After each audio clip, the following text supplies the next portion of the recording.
출근길 뉴스를 종합해드립니다. 깊이 있는 뉴스 YTN FM 출발 새아침. 신율의 출발 새아침 3부 순서 시작합니다. 오늘부터 날씨가 쌀쌀해지기 시작했죠. 내일은 더 추워질 전망이라는데 서해안에는 큰 눈까지 내릴 것으로 예보되고 있습니다. 이제 겨울이 막바지로 자신의 존재를 과시하려는 것 같은데요. 하지만 그래도 봄은 옵니다. 그래서 우리는 봄을 기다릴 수 있는 건데요. 우리 마음에도 기다리기만 하면 오는 봄 같은 존재가 있었으면 좋겠습니다. 오늘도 봄을 기다리는 마음으로 몸은 춥지만 마음은 따스한 그런 하루 보내시길 바라겠습니다. 신율의 출발 새아침 3부 순서 먼저 광고부터 들으시죠.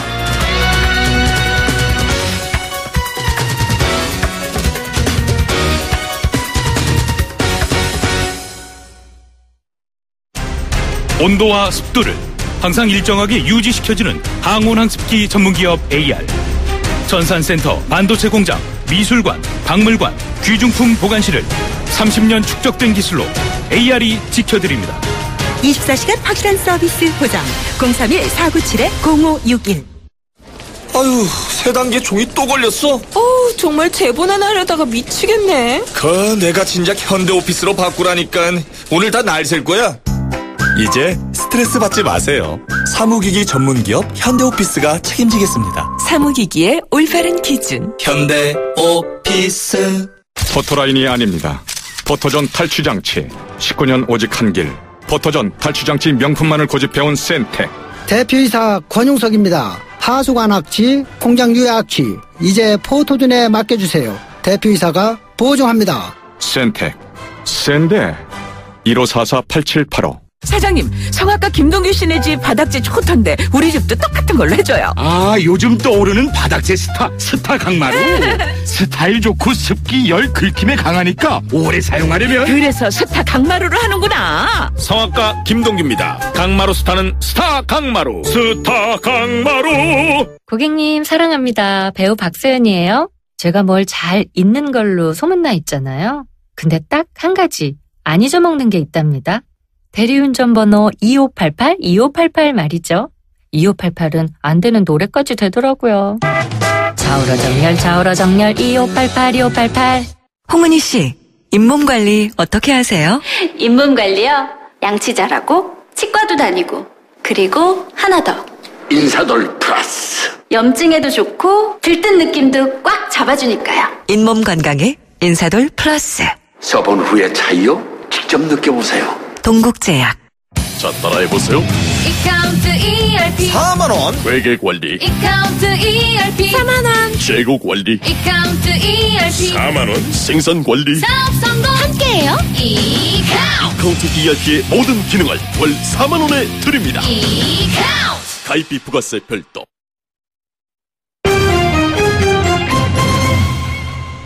자, 경제 뉴스 알아보겠습니다. 한국경제신문의 정인설 기자 스튜디오에 직접 나와 있습니다. 어서 오십시오. 안녕하세요. 예. 자, 조금 전에 저희가 인터뷰하신 분인데. 네, 인터뷰하셨더라고요. 송영길 더불어민주당 의원, 문재인 전 대표의 대선 캠프 사령탑을 맡았죠. 그렇습니다. 근데 이게 문재인 전 대표를 좀 비판하고 나섰어요. 어제 같은 경우는 문재인 전 대표 같은 경우는 이러려고 후보했나, 이러려고 특전사 나왔나 이렇게 자괴감이 느끼셨을 것 같아요. 예. 안보자문으로 영입했던 전인범 전 특정사령관의 부인이죠. 예. 어제 법정 구속되고 그리고 네. 대선 사령탑으로 송영길 의원을 영입했더니 영입하자마자 쓴소리를 했습니다. 예. 81만 개 공공부문 일자리를 이제 만들겠다라고 문재인 전 대표가 공약으로 내세웠는데 이 부분에 대해서 송영길 의원은 국가 예산하고 세금 몰아주는 걸로 누가 못하냐. 이런 메시지가 정리 안 된 채 나갔다. 문제가 있다. 이렇게 비판을 했습니다. 그리고 문재인 캠프 내 비선 라인이라고 계속 지목을 받았어요. 삼철이라고 하죠. 네. 문 전 대표가 가까웠다는 이호철 전 청와대 민정수석, 전해철 의원, 양정철 제주대 교수를 이름을 따온 말인데 이런 부분에 대해서도 문제가 안 나오도록 하겠다라고 얘기를 했습니다. 권력 핵심 자리를 두고 흔히 얘기하는 친문과 비문, 공식과 비공식 라인 간의 어떤 기싸움이 시작되는 것 아니냐라는 분석이 있습니다. 자, 그리고 최근엔 우리나라 수출은 회복이 되고 있는데 이 한국은행 총재가 수출 전망을 낙관할 수 없다 이렇게 얘기를 한 모양이죠? 원래 경제부문 쪽에 이제 뭐 흔히 장으로 계시는 분들은 항상 안 좋은 얘기를 해야 됩니다. 그래야지 이게 틀려도 욕을 덜 먹죠. 나 좋다가 했다가 안 좋으면 이거 정말 많이 먹거든요. 최악의 경우를 상정해서 얘기를 하는 거죠. 의사들도 그래요. 맞습니다. 예, 조금 이상하면 이 최악의 경우를 상정해가지고 환자들이 약간 겁을 먹는 경우가 있죠. 좋아지면 내 덕이다 이렇게 얘기를 하는 거죠. 한은 총재 같은 경우 이주열 한은 총재 같은 경우는 지금 유일하게 우리나라 경제가 믿고 있는 게 수출이잖아요. 수출은 좋을 거다라고 낙관하는데 그것도 수출 낙관주의도 문제가 있다라고 얘기를 하는 거죠. 왜냐하면 다들 들으셨을 겁니다. 도널드 트럼프 미국 대통령이 TPP 탈퇴하겠다, 나프타 재협상하겠다 얘기했고 독일, 중국, 일본에서 환율 조작 경고를 했으니까 이런 보호무역 정책이 너무나 분명해지고 이주열 총재의 입장에서 봤을 땐 그래도 이런 미국 내에서 진통이 있을 것이다. 반이민 정책만큼은 아니더라도 그렇게 봤는데 그런 별 거부감 없이 이런 경제 부분 관련해 보호무역주의 관련해서는 예상보다 빠르게 추진력 있게 나가고 있다라는 부분에 대해서 전체 우리나라 GDP의 40%를 차지하고 있는 우리나라 수출도 조금은 어떻게 보면 문제가 있을 수 있는 건 아니냐 이렇게 워딩을 한 거죠. 워닝을 준 거죠. 예. 자, 그리고 우리나라 담배 수출액이 수입액이 2.5배를 넘어섰다 그런다. 이게 그러니까 담배 수출이 잘 된다는 얘기죠. 맞습니다. 네. 담배 수출한다는 건 다 들어보셨을 텐데 이렇게 많이 수출해라는 겁니다. 지난해 우리나라 담배 수출액이 10억 1,400만 달러였습니다. 담배 수입액은 4억 1,000만 달러, 2.5, 그러니까 수출이 수입의 거의 2.5배라는 거고요. 예. 담배 수출 증가율은 2014년부터 연평균 20%였습니다. 이 담배들 어디로 가지 봤더니 우리 얇은 담배 다들 많이 피실 텐데 그걸 중심으로 해서 중동, 중앙아시아, 러시아 등으로 특히 많이 수출이 된다라고 합니다. 그런데 딱 이제 하나 좀 예전과 달라진 점이 우리나라에도 글로벌 담배 회사들 생산 공장이 있습니다. 다 아실 거예요. 필립 모리스, BAT 이런 데들이 있는데 그 공장에서 만든 담배를 해외로 나가는 것도 수출입니다. 예. 그러니까 KT&G만 만들어 수출하는 게 아니고 전체 수출액의 한 30% 가까이를 이런 흔히 얘기하는 우리가 옛날부터 수입산 담배들이 나가는 게 담배. 심지어 일본 회사도 있는데 이 담배 회사가 역수출이라고 하죠. 일본으로 가는 그것도 우리나라 수출로 잡히는 거죠. 이런 착시가 있을 수 있다는 거고요. 그리고 이런 그러니까 외국산 담배 회사들은 국내 담배잎을 안 쓴다라고 해서 비판을 많이 받았어요. 그래서 올해부터 좀 쓰겠다라고 얘기를 하는데 수출이 느는 건 좋은데 그 안에 그런 얘기가 있다는 거고 그리고 우리나라에서 파는 것도 있을 거 아니에요. 그 외국산 담배 회사들 만든 그거는 수입이 아닙니다. 그냥 내수 판매입니다. 그런 어떤 약간의 착시가 있을 수 있다는 것도 말씀을 드려야겠네요. 근데 제가 또 한 가지 여기서 더 말씀드리고 싶은 건 동남아에 가서 우리나라 담배 사면 기가 막히게 싸요. 맞습니다. 가격 차이가 너무 나요. 세금 때문이죠. 네? 그리고 이제 경고 문구, 경고 그림 들어가잖아요. 이제 그래서 오히려 이제 애연가 분들은 수출되는 담배를 더 피고 싶을 것 같아요. 거기는 없을 거 아니에요, 포장에는. 근데 그 사진이 있어서 그게 그렇게 그 사진이 집어넣는 거는요. 네. 문맹률이 높은 국가에서 그 경고를 하기 위해서 이제 그걸 사용을 하는데 사실 흡연자들에게 주는 영향은 그렇게 크지 않다라는 연구 결과도 좀 있습니다. 담배 전문가이신 신율 교수님의 말씀입니다. 진짜 수십 년간 제가 전문 박사학위 또 논문도 쓰지 않으셨을까요? 정착보다 더 오래 했습니다. 예. 자, 최근에는 수입산 기저귀에 이어서 이번에 외국산 분유도 문제가 있다는 소식이 있네요. 맞아요. 얼마 전에 P&G 그 팸퍼스 기저귀에 다이옥신이 검출됐다. 이게 프랑스에서 문제가 됐던 게 한국에서도 문제가 됐으니 이제 우리 그 트라우마가 있잖아요. 옥시에 대한 트라우마가 있으니까 대형마트들이 전부 판매를 일단 중단을 했어요. 근데 환불은 안 되냐라고 했더니 P&G에서는 문제가 없는데 왜 해줘? 이런 상태에서 다들 분노를 했는데 이번엔 분유가 문제였던 거죠. 독일 압타밀이라는 분유가 있는데 이게 우리나라 특히 강남 지역에 있는 아줌마들 사이에 되게 인기예요. 왜냐하면 국내산 분유도 많이 먹이고 수입산도 많이 먹였는데 옛날에 2011년에 일본 원전 사태가 있었잖아요. 그 전에 일본 분유를 많이 먹이다가 그때부터 독일로 많이 넘어갔습니다. 그래서 수입산 분유 시장의 상당 부분을 차지하고 있다는데 여기서 세슘이 검출됐다는 얘기가 나와서 어제 온라인이 들끓었고요. 그래서 식품의약품안전처에도 상황이 실상이 어떠냐라는 데서 확인을 해달라는 문의가 빗발쳤다라고 합니다. 예, 그렇군요. 저는 우리 큰애는 저 독일에서 학교했잖아요. 그렇습니까? 우리 큰애는 이 부분이 안 먹었어요. 싼 거 먹었는데.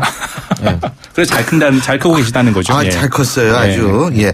식약처 뭐라 그러나요? 일단 공식 수입 법인이 없고 개인이 구매한 제품 대부분 흔히 얘기하는 직구로 구입을 하잖아요. 예. 직구 구매 대행 업체들을 일일이 감시하기 어렵기 때문에 현실적으로 진위를 따질 방법도 없고 만약에 문제가 있어도 법적으로 구제책이 없다라는 얘기를 하고 있고요. 직구적이 너무 늘어서 이런 걸 다 전수조사하기가 힘들다는 게 식약처의 해명입니다. 예, 그렇군요. 자, 대학에서 수강 신청 관리로 사고 파는 시장이 있다고 그러는데 야, 전 이거를 몰랐네요. 지금도 아마 그 신율 교수님의 강의는 아마 밀거래로 비싼 가격에 판매되고 있을 겁니다. 이게 뭐냐면 수강 신청 기간 다들 해봤을 거예요. 예. 이제 뭐 인기 강좌들이 있을 거 아니에요. 그죠? 예. 흔히 많이 얘기한 A 폭격기 예. 과목들 많이 인기가 있을 텐데 빨리 마감이 되잖아요. 근데 예. 정정 기간에 이걸 사고 판다는 거죠. 이런 뭐 얼마에 딱 가격을 특정을 하고 내가 이거 취소할 테니까 네가 들어가서 신청해라고 해서 한다는 건데 10만 원 넘는 금액에도 거래가 된다라고 합니다. 특히 졸업에 학점 세탁하고 학점 높이는 게 되게 필요하잖아요. 이런 사람들에게 정말 애타게 찾고 있는 과목이라고 하고요. 그래서 이제 대학에서는 이걸 뭐 장려할 수는 없잖아요. 당연히 막아야 되겠죠. 그래서 일부 학교에서는 대기 순번제라고 해서 뭐 서로 누가 하나 취소하면 바로 들어오는 게 아니라 흔히 대학 뭐 경쟁처럼 순위를 매기는 거죠. 후보를 1번, 2번, 3번 그렇게 들어갈 수 있게 하는 학교도 있었고요. 아니면 일부 학교에서는 이걸 학칙에서 강요매매를 금지를 시켜서 만약 잡히면 처벌을 하겠다. 학점에 불이익을 주겠다라는 거죠. 근데 사실 이게요. 그 요새는 상대평가를 전부 하고 교육부에서 딱 지침이 내려요. B까지 70%. 네. 이 딱 지침이 내려와가지고. 근데 일부 대형 큰 대학들, 명문 대학들, 뭐 이런 대학들은 그냥 뭐 교육부가 뭐라고 떠들건 우리는 우리대로 간다 이러는데 아마 그런 대학에서 이런 현상이 맞습니다. 벌어질 저 말씀하신 게 산무 과목이 있대요. 말씀하신 무상대평가, 그다음에 무출결 체크, 그렇죠. 그다음에 무시험. 그 산무 있는 이 과목들이 인기라고 합니다. 그러니까 그런 대학들에서 나타나 저희는 철저하게 지킵니다. 만약에 있다라고 하면 신 교수님 강의는 아마 별 말씀을. 엄청 가격이 높이 책정되지 않을까 생각이 됩니다. 예, 오늘 말씀 잘 들었습니다. 고맙습니다. 감사합니다. 예, 지금까지 한국경제신문의 정인설 기자였습니다.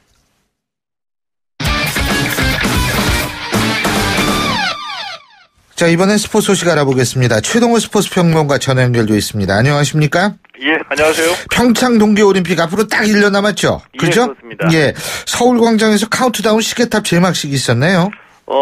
이 평창 동계올림픽이 내년 2월 9일에 개막하거든요. 어제가 D-1년이었습니다. 이 서울광장에서 이 D-1년을 기념하는 카운트다운 시계탑 제막식이 있었고요.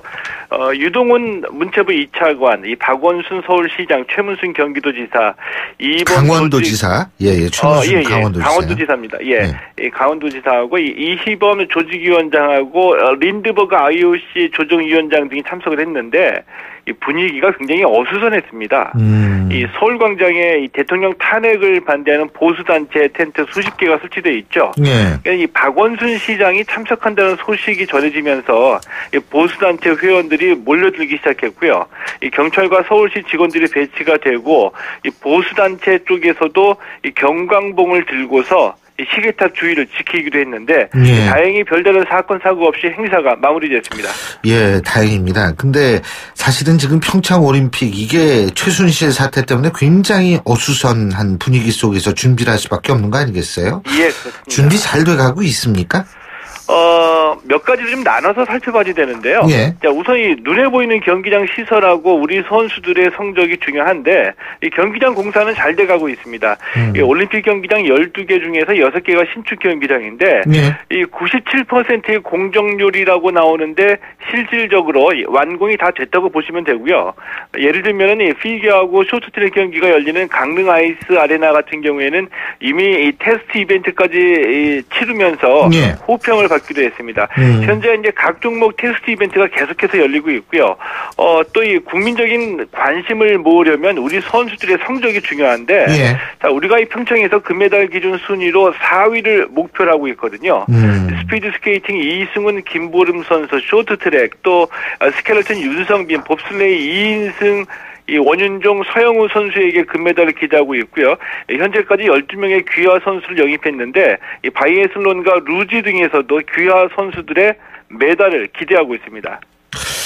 예, 근데 물론 올림픽 이런 경기장이라든지 이런 준비 과정은 순조로운 것 같은데 문제는 이제 사후 활용도 문제 아니겠어요? 예, 그렇죠. 이 올림픽 폐막 후에 올림픽 유산하고 올림픽 후유증이라는 관점에서 보면은 저는 좀 불행히도 이 평창이 역대 최악일 거라고 예상을 하는데 이 6개 신축 경기장의 사후 활용이 여전히 좀 막막한 상황이거든요. 이 경기장 유지 관리에도 적자가 뻔하게 보이고요. 그러니까 사후 활용안이 대부분 다 이것은 수영장으로 사용하고 저기에는 기념관으로 활용하고 다 이런 식의 용도 변경이거든요. 그러니까 이 수영장이나 기념관으로 활용하면 과연 적자를 면할 수 있는지 좀 의문스럽기도 하고요. 지금까지 이 사후 활용 방안을 찾기 위해서 많은 노력을 기울인 것도 사실인데 이 생색내기용으로 방안을 제시하는 것으로는 해결점을 찾기는 어렵다고 봅니다. 이 사후 활용 방안을 찾기 위해서는 역시 이 아이디어의 힘이 이제 최고라고 보는데 이 대표적으로 이 스키점프 경기장을 축구장으로 조성해서 이 강원 FC가 홈구장으로 사용하는 사례를 들 수가 있겠죠. 예. 그리고 이제 이게 지금 숙박, 화장실 이런 문제도 상당히 좀 중요하지 않을까 이런 생각이 듭니다. 예, 이런 부분까지도 좀 세밀히 우리가 준비를 해야 될 것 같은데요. 예. 지금 조직위원회 형편으로 보면은요, 이 숙박 화장실 부분까지 또 이 먹거리까지는 굉장히 좀 디테일한 부분이라고 볼 수가 있는데 거기까지 신경을 써도 준비할 여력이 좀 없어 보입니다. 아이고 참 큰일입니다. 동계 종목 소식 하나만 더 알아보죠. 알마티 동계 유니버시아드에서 우리나라 선수단이 3위를 확정지었다 그러죠? 예, 이 카자흐스탄 알마티에서 이 동계 유니버시아드가 열리고 있는데요. 예, 어제 이 쇼트트랙에서 금메달 3개, 은메달 1개를 추가하면서 우리 선수단이 금 11, 은 5, 동 5개로 이 사실상 3위 자리를 확정지었습니다. 자, 그리고 월드 베이스볼 클래식에서 우리나라와 만나게 되는 네덜란드가 NC 다이노스와 평가전이 된다 그러네요. 이거 네덜란드가 어느 정도 실력인지 알 수 있는 아주 좋은 기회가 될 것 같은데 말이에요. 예, 그렇게 될 것 같거든요. 이 NC가 현재 미국 애리조나에서 전지훈련 중인데 오는 18일에 네덜란드하고 평가전을 가집니다. 이 네덜란드가 이 WBC 1라운드 A조에서 우리하고 이제 같은 조에 속해 있고요. 이 메이저리거가 이 메이저리거 출신 내야수로 네덜란드가 대표팀을 꽉 채우고 있거든요. 때문에 이 선수들의 이름값으로만 보면은 A조에서는 최강이라는 평가를 받고 있는데 이 네덜란드의 진짜 실력을 좀 우리가 파악을 해야지 되잖아요. 그러기 위해서는 NC가 좀 잘해줘야 될 것 같고요. 우리로서는 이 네덜란드 전력을 파악할 수 있는 좋은 기회라고 봅니다. 그렇습니다. 자, 오늘 소식은 여기까지 듣겠습니다. 고맙습니다. 예, 고맙습니다. 예, 지금까지 최동훈 스포츠 평론가였고요. 신율의 출발 새 아침 3부 순서 여기서 줄입니다. 잠시 뒤 4부에서 뵙겠습니다. 안녕하세요. 배우 박하선입니다. 여러분은 겨울하면 어떤 것들이 생각나시나요? 소복이 쌓이는 눈, 따끈한 호빵, 포근한 이불 속에서 까먹는 귤은 생각만 해도 기분이 좋아집니다. 하지만 10살 은호는 난방비 걱정에 불도 떼지 못하고 낡은 집으로 스미는 칼바람과 혹독한 추위를 견뎌내야 합니다. 이 겨울이 우리 아이들에게만 유독 매섭게 느껴지지 않도록 월드비전과 함께 여러분의 따뜻한 사랑을 전해주세요. 후원 문의 1688-3570 1688-3570 YTN 라디오 캠페인 더 가까이.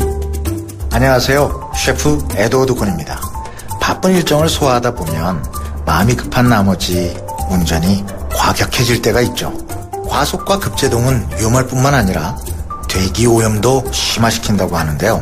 환경오염을 막고 연료 소비를 줄이기 위해 자동차 탄소 포인트제가 시행됩니다. 친환경 운전 습관으로 온실가스 배출을 줄이면 인센티브로 되돌려주는 자동차 탄소 포인트제.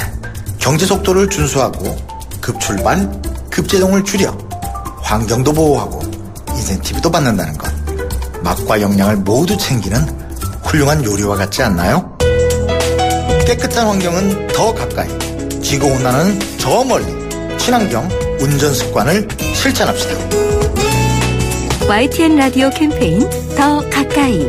한국환경공단과 함께합니다.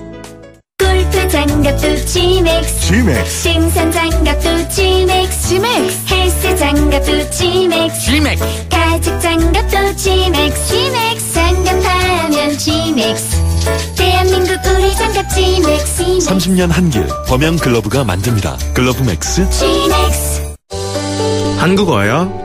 어릴 적부터 엄마 손에 이끌려 한글 학교를 다녔어요. 그때는 싫었지만 이제는 감사해요. 그리고 한국어 하는 내가 자랑스러워요. 알고 계십니까? 전 세계 118개국 1900여 개의 한글 학교에서 10만 명의 재외동포 아이들이 우리의 역사와 문화 그리고 한글을 배우고 있습니다.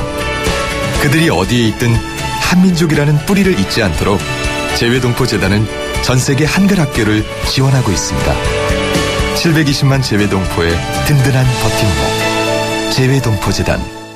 남친 폰도 여친 폰도 폰은 달라도 충전은 팝팝팝. 집에서도 차에서도 장소는 달라도 충전은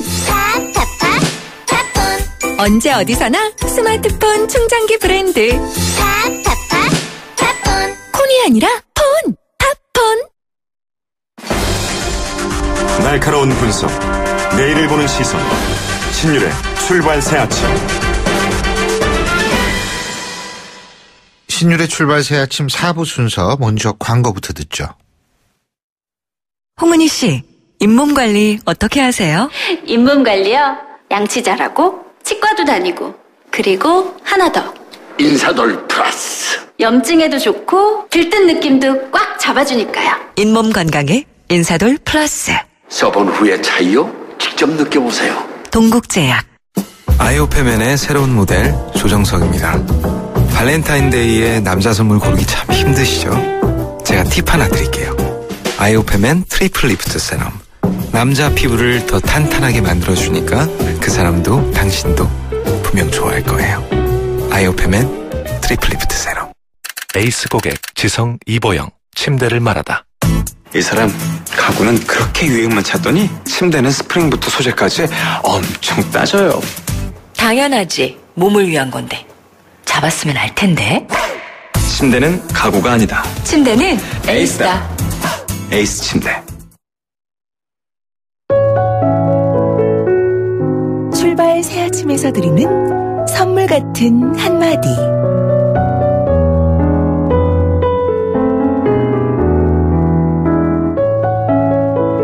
내가 너를 얼마나 좋아하는지 너는 몰라도 된다.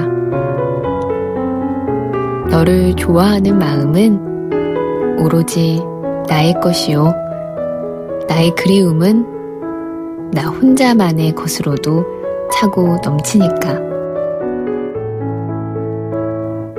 나는 이제 너 없이도 너를 좋아할 수 있다.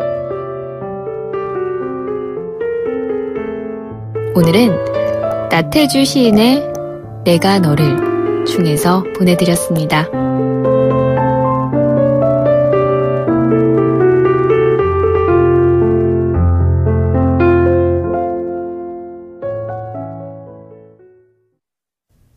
YTN 라디오 신율의 출발 새 아침. 충북 보은과 전북 정읍 그리고 어제는 경기도 연천까지 구제역이 확산됐습니다. 전국 축산 농가들 소기침 소리에도 가슴이 철렁철렁 내려앉는다고 하는데 불안감은 점점 커가고 있는데 물백신이다. 초기 대응 실패다. 정부를 향한 논란 역시 거세지고 있는 상황입니다. 관련해서 농림축산식품부 오순민 방역총괄 과장으로부터 현재 상황은 어떤지 대책은 있는지 입장 들어보겠습니다. 오순민 과장님 안녕하십니까? 네, 안녕하세요. 예. 그 경기도 연천에서도 구제 의심 신고 들어왔죠? 예. 결론 나왔나요? 좀 더 기다려야 될 것 같습니다. 그렇군요. 예. 근데 지금 충북 보은하고 전북 정읍 같은 경우에는 이 바이러스가 같은 바이러스입니까? 예, 같은 바이러스입니다. 예, 이 바이러스가 그렇다면 과거에 우리나라에서 발생했었던 구제역 바이러스와 같은 겁니까? 그 바이러스하고는 좀 다른 바이러스로 방글라데시아형이라고 해서 2014년, 15, 16년에 발생했던 바이러스하고는 좀 다른 것입니다. 많이 다른가요? 예, 그 상동성을 봤을 때는 좀 상당히 차이가 있는 것 같습니다. 제가 이걸 왜 여쭤보냐면 백신 부분하고 이 부분하고 중요하게 연관되어 있는 거 아닌가요? 예, 그 백신 물론 백신이 그 바이러스에 맞느냐 그런 부분이 있는데 예. 그 세계 동물 보건기구 OI라고 있습니다. 예. 예, 거기에서 그 발표를 작년도 말에 발표한 게를 보면 그 바이러스하고 현재 우리가 쓰고 있는 백신이 예. 그 매칭 그 효능이 있다고 발표를 한 바가 있습니다. 아, 그렇군요. 예, 그러면은 지금 그 말씀대로 한다면 우리나라 축산 농가에서 백신을 잘 제대로 맞췄으면 문제가 없었을 것이다. 이렇게 얘기할 수 있나요? 예, 저는 그렇게 좀 말을 할 수가 있습니다. 한 예를 들면은 지금 발생 농장에서 항체 형성률이 나오지 않습니까? 예. 예, 그런 항생률이 낮게 나오는 그런 부분들은 여러 원인이 있을 수 있지만은 지난 역학 조사 결과 등을 감안할 때 어떤 해당 농장에 백신 취급이나 접종이 좀 미흡하지 않았나 생각이 됩니다. 그리고 보은에서 발생했던 농장 그 반경 500m 안에 있는 11개 농장이 있습니다. 네. 거기에 대해서 항체 형성률을 검사했는데 100% 나온 농가가 3농가, 93.8%가 1농가, 87.5%가 2농가, 70.7%가 1농가 등등 아주 높게 나왔지 않습니까? 이 얘기는 제대로 접종을 하면 충분히 항체가 형성이 되고 효능이 있다고 그런 증거로 좀 생각이 됩니다. 네. 근데 이 항체가 보통 몇 % 정도가 돼야지 소위 말해서 구제역 바이러스의 저항력을 갖게 되나요? 보통 80% 이상 되면은 우선 그 방어능을 보인다고 지금 보고 있습니다. 예?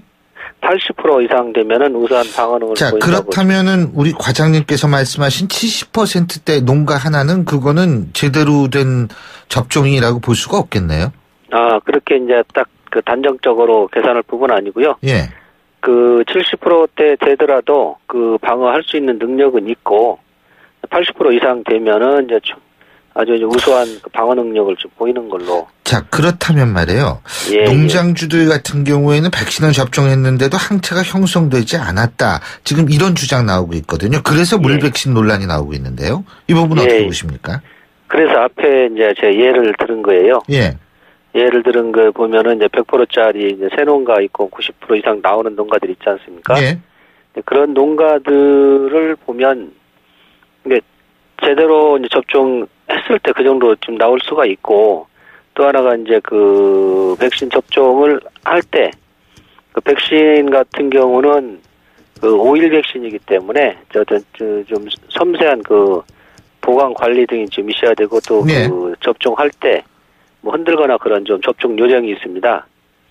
그래서 그런 부분에 조금 소홀히 하지 않았는가라는 생각이 듭니다. 항체 검사 방식 같은 경우에는 그 문제가 없다고 보십니까? 지금 저희가 쓰고 있는 그 항체 예찰 프로그램은 그 OI 국제 기준에 따라서 그 만든 예찰 프로그램을 가지고 저희들이 표본 검사를 하고 있습니다. 표본 검사 어느 정도의 표본입니까? 지금 8에서 한 7% 수준의 그 통계 유의성을 가지고 그 정도의 샘플링을 해서 그 표본 검사를 하고 있습니다.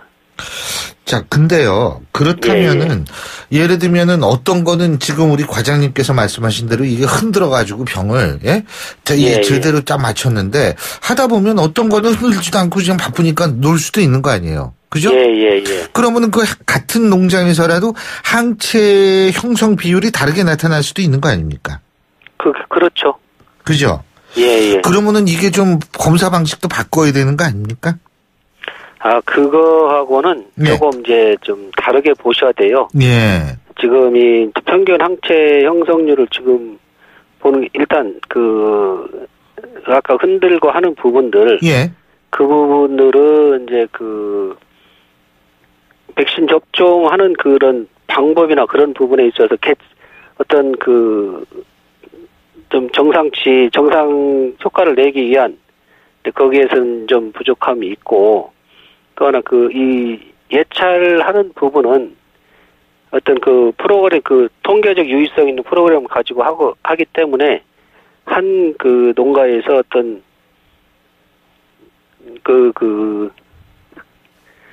접종자 미흡이나 그런 걸로 인해서 접종 항체 형성이 낮게 나오는 거하고는 조금 다르게 봐야 될 것 같습니다.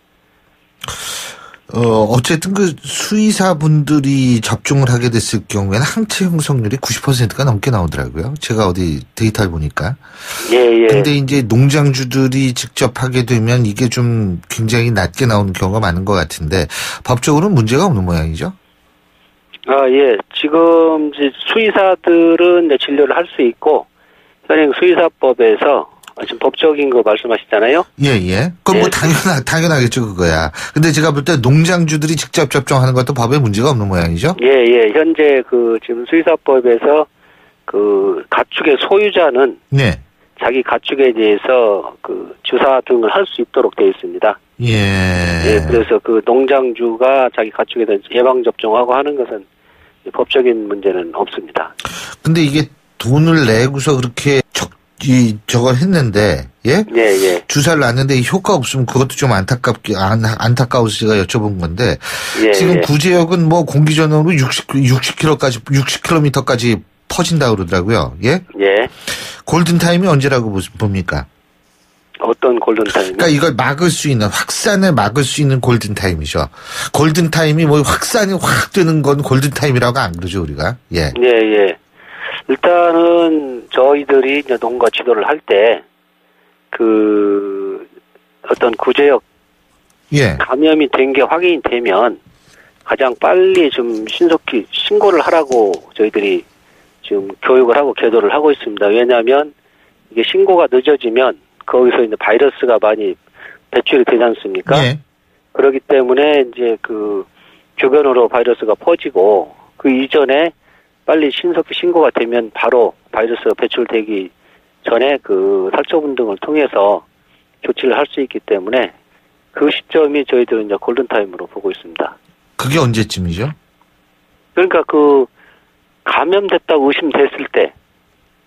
그러니까 이게 지금 확산이 되고 있는데 우리가 대충 이렇게 보면 이걸 뭐 예를 들면은 2월 한 20일 정도까지 발생이 추가 없으면 우리가 좀 안심할 수 있다. 이런 시기는 언제예요? 그런 시기적으로 계절 동절기에 이제 날씨가 추울 때 바이러스들이 조금 그런 활동력이 세지는 부분이 있는데 어느 시점에 이제 그 지역에 발생하고 어느 계절에 발생하고 딱 정해진 것은 없거든요.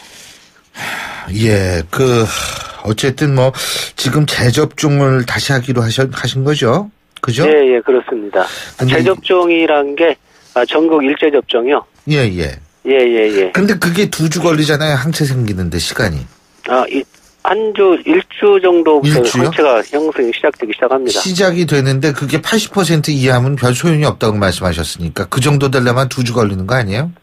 80% 이상 되면은 우수한 거고 70% 된다고 해서 방어가 안 되는 건 아니거든요. 근데 그 정도까지 되는 거는 한 2주 걸리는 거예요? 그 일주일에만 되면 70%까지 올라갑니까? 일주일 지나면은 어느 정도 항체가 형성되기 때문에 그리고 뭐 2주 되면 이제 더 높은 항체가 형성이 되죠.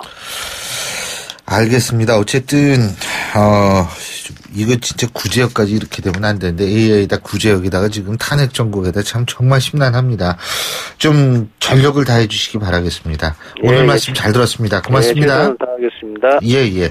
자, 지금까지 농림축산식품부의 오순민 방역총괄 과장이었습니다.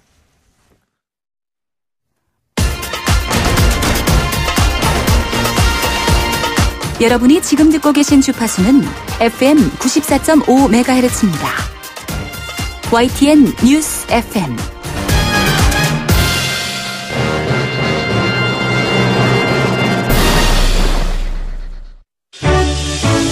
역사의 시선으로 뉴스를 읽어봅니다. 히스토리 뉴스.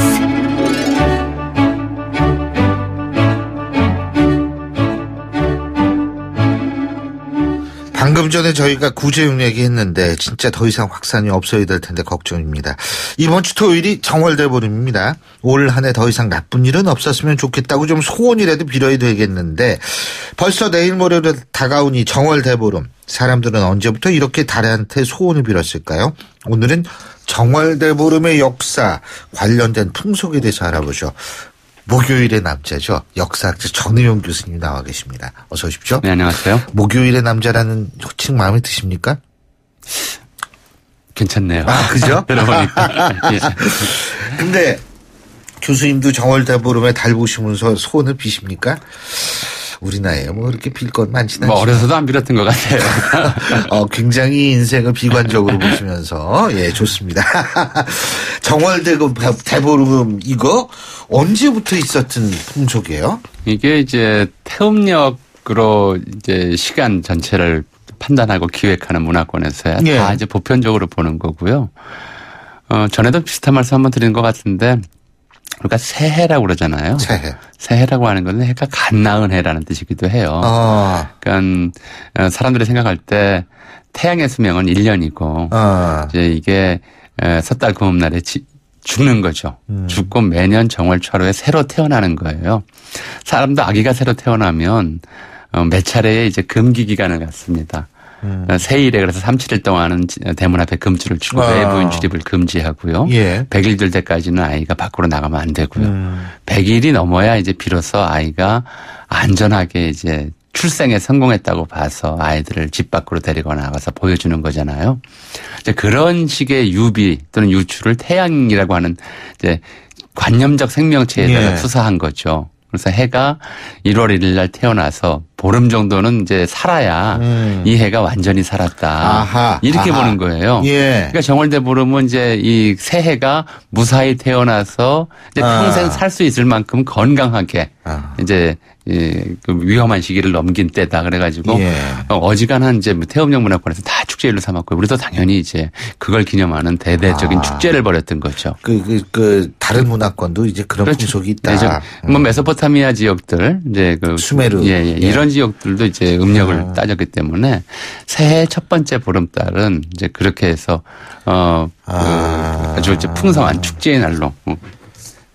근데 이게 풍성한 축제라고 그러는데 정월대보름이 예전엔 굉장히 큰 어떤 명절이었던 모양이에요. 옛날에는 그러니까 조선시대까지만 해도 이제 우리가 양력 없이 태음력 왔었던 시절 그 시절에는 우리가 지금은 이제 민족의 대명절 그러면 설과 추석 그러지 않습니까? 그렇죠. 이날들은 축일은 아니에요. 제일이죠. 제사 지내고 성묘하는 날들이죠. 그렇죠. 축일은 즐기고 노는 날이거든요. 축일은 대표적인 축일이 바로 정월대보름하고 단오였습니다. 그러니까 이게 좀 분리가 돼 있었던 거죠. 아, 그렇군요. 그러니까 이게 아주 대대적인 이 일종의 카니발 같은. 정말 카니발이었죠. 그래서 모든 이제 겨울철 민속놀이가 사실은 설날 하는 놀이는 없어요. 설날 뭐가 있어요? 노래가 새 옷 입고. 까치까치 설날은 어저께. 세배나 다니는 거죠. 세배나 다니는 거고, 이제 세배가 끝나고 나서 정말 대보름 되면 이제 연날리기. 전부 이제 기복 또는 이제 운명을 점치는 행위들과 관련이 됩니다만은 귀불놀이, 팽이치기. 그게 기복하고 관련이 이런 있어요? 것도 다 되죠. 예를 들어서. 그래요? 연 날린다고 하는 것은 이제 액땜이라고 그래요. 그래요? 그래서 연을 날리는데 이게 이제 액을 거기다 실어서 보내는 거죠. 이렇게 날려서 연줄을 끊어서 아예 날려보내면 자기 주변에 있는 액이 떨어진다. 그래서 옛날에도 특히 이제 바람 방향을 굉장히 중시했어요. 조선시대 서울의 경우를 보면 이 연이 북쪽으로 날아가서 궁궐 쪽으로 날아가도록 연을 날리면 큰일 나는 거였어요. 임금한테 액을 보내는 거기 때문에. 그렇군요. 그렇죠. 당연히 이제 북풍이 부는 계절이기 때문에 연은 이제 남쪽 방향으로 날르고요. 그러니까 청계천에서 연을 많이 날렸는데 청계천에서 바람이 이제 만약에 좀 기류가 잘못돼서 북쪽으로 불 때 연을 날리다 걸리면 큰일 나는 거기 때문에 남산 쪽으로 날아가서 연줄이 끊어져서 남산 쪽으로 넘어가도록 이렇게 날리는 것이 기본이었고요. 그렇게 이제 액마개를 하는 것이었죠. 그렇군요. 달점 이런 것도 있다고 그러던데. 달빛을 보고 한 해의 풍흉을 보는 건데 전에도 한번 그 말씀드려서 뭐 청취자분들 약간 당황하셨을 것 같긴 한데 정월대보름의 대표적인 민속놀이가 돌싸움이었거든요. 아, 맞아요. 그때 말씀하셨죠. 그 돌. 예, 서로 던지고. 다치고 막 이랬던. 때로는 이제 아이들은 눈 던지고 해서 이제. 근데 우리 청취자분들은 담대하셔가지고 그 정도로 충격은 안 받았어요. 뭐 어렸을 때 제 또래에도 어렸을 때 시골 고향에서는 그런 거 했다고 하는 친구들이 있기는 하더라고요. 근데 이게 이제 이것도 항상 기복이나 이제 점치는 일이었어요. 그래서 뭐 서울의 경우에는 이제 산문박패라고 해서 주로 도성문에 가까운 쪽 여기 사는 사람들이 한 패를 이루고 또 한 패는 저쪽에 이제 한강변에 사는 사람들이 한 패를 이루어서 싸웠는데요. 뭐 산문박패가 이기면 경기의 풍년이 들고 그다음에 애옥의 패가 이기면 삼남의 풍년이 든다. 뭐 이런 식의 이제 그 속설도 있었고요. 그다음에 이제 그 쥐불놀이라고 해서 이건 뭐 근대에 이르러서는 일종의 좀 뭐랄까요 농사짓기 전에 논두렁밭두렁을 태우는 그런 행사와 이제 연관이 되어 있다. 불장난 아니에요, 불장난. 그렇게 하죠. 큰일 날 수 있는. 요즘은 이제 그렇게 하지만 예전엔 그게 이제 그렇게 해서 땅 속에서 막 살던 벌레 죽이고 또 논두렁에 남아 있는 잡초들 태워서 일종의 이제 거름으로 쓰고 하는 이런 좀 합리적인 목적과 더불어서 일종의 좀 이제 기원이었죠. 밝게 한 해를 비춰달라. 풍년 들게 해달라고 하는 기원의 풍속 담은 거였고요. 그리고 이제 정월대보름이면 뭐 오곡밥도 먹고 말이에요. 그죠? 예? 이것도 옛날부터 그렇게 먹는 거예요. 부럼 깨고 뭐 저 다리 밟기 하고. 그렇죠. 이런 게 모든 축제들이 다 있었거든요. 그러니까 뭐 이게 다 이제 오곡이 다 풍성하게 이때가 옛날 사람들 생각한 그랬어요. 태양이 이제 갓 태어나서 쉽게 말하면 조심조심해야 되는 시기거든요. 그걸 설이라고 그런다고 한번 말씀을 드렸죠. 조심해야 되기 때문에 설이다라고. 설설기던 태양이 이제 청년이 됐다고 해야 될까요? 이제 활발하게 움직일 수 있는 시기인데다가 달의 기운이 가장 왕성하니까 이제 낮과 밤의 기운, 음과 양의 기운이 모두 왕성하다. 가장 좋은 때다라고 생각을 했던 거죠. 그러니까 이런 좋은 때 이제 온갖 뭐 축원들을 다 담으면 이제 태양도 달도 흡족해서 받아줄 거다라고 생각을 했던 것 같아요. 그렇게 생각을 했으니까 이렇게 여러 가지 기원을 담는 것들을 했겠고요. 그래서 뭐 오곡이 다 잘 여물게 해달라. 몸에 뼈가 그러니까 이가 튼튼하게 해달라든가 아니면 그래서 이거 씹는 건가? 딱 부럼이라고 하는 거는 이제 그거 잘 씹으면은 이가 병이 나지 않는다. 옛날 사람들한테는요. 뭐 사람도 동물과 다를 게 없으니까 왜 이빨 빠진 호랑이라고 그러잖아요. 이빨 중요하죠. 맹수가 이가 약해지면 그때부터 병이 드는 거니까. 그래서 이의 수명이 사람의 수명하고 비례한다고 생각을 했어요. 그러니까 이제 부럼을 단다는 걸 물면 이 병이 안 난다. 이렇게 전 이빨은 좋은데. 자, 이제 그 대보름에 먹으면 안 되는 음식도 있나요? 글쎄요, 뭐 특별하게 그 음식 가지고 기피하는 건 뭐 지역마다 뭐가 어땠는지 잘 모르겠는데요. 뭐 특별히 있었던 것 같지는 않습니다. 근데 귀발 기술이라는 게 뭐예요? 이때 대보름에 먹는 거죠? 예, 대보름에 이제 그 술을 마시고 취하면 귀가 밝아진다 뭐 이런 얘기를 하는데 뭐든지 이때 먹는 건 다 좋은 거라고 생각을 했어요. 그래서 뭐가 금지하는 것이 있었는지는 제가 잘 모르겠는데 술을 마시면 뭐 귀에 좋고 뭘 마시면 눈에 좋고 잣을 태워서 먹으면 또 뭐에 좋고 뭐 이런 식으로 이제 각가지 음식들에 다 지역마다 이런저런한 기원과 또는 이제 전복 뭐 이런 것들을 담아서 음식을 먹곤 했었죠. 가장 풍성한 때였고 겨울철에는 사실은 이때가 추수곡이 이제 마지막 남아있을 때에 가까운 시점이거든요. 거의 이제 이후로는 또, 이른바 춘궁기를 겪어야 되는 고통스러운 시기가 옛날에는. 그 춘궁, 그러니까 보릿고개. 그렇죠. 보릿고개를 이제 견뎌야 하는 고통스러운 시기를 앞에 두고서 이제 추석 전까지, 추수 전까지 뭐 축제로 이제 먹을 수 있는 그런 마지막 기회가 아니었을까 싶어요. 그 마지막 불꽃을 태운다. 뭐 그럴 수도 있겠죠. 그렇군요. 그 대보름 대보름을 관련한 뭐 속담도 있는데 개보름 쇠듯 이건 무슨 거예요? 그 개한테는 보름날 이제 그 이슬람의 라마단처럼 개한테는 보름날 밥을 안 먹였다고 그러죠. 그래요? 왜 그랬는지는 좀 정확히 알 수가 없어요. 다만 이제 그 사람들의 축제의 일이기 때문에 이제 짐승을 그대로 굶기는 그런 것이 아니었나 싶어요. 참 그 개에 대해서 그 아주 그 안 좋은 쪽으로 이게 됐는데 원래 개가 얼마나 귀엽고 이쁘고 충실하고 성실하고 그 좋은 동물이에요. 근데 우리나라만 그런 게 아니라 사실은 개에 대해서는 그 미국에서도 영어로도 흔히 쓰는 욕이 이제 그잖아요. 독일은 돼지인데. 그런가요? 독일은 돼지인데. 이게 이제 그렇게 보는 것이 주로 알겠습니다. 이제 핏줄을 알 수 없다. 뜻이었던 것 같아요. 예. 잘 알겠습니다. 오늘 말씀 잘 들었습니다. 고맙습니다. 네. 예, 지금까지 전우영 교수님과 함께 했고요. 신율의 출발새 아침 목요일 순서 여기서 모두 줄이겠습니다. 저는 금요일 내일 아침 7시 15분에 다시 오겠습니다. 신율이었습니다. 고맙습니다.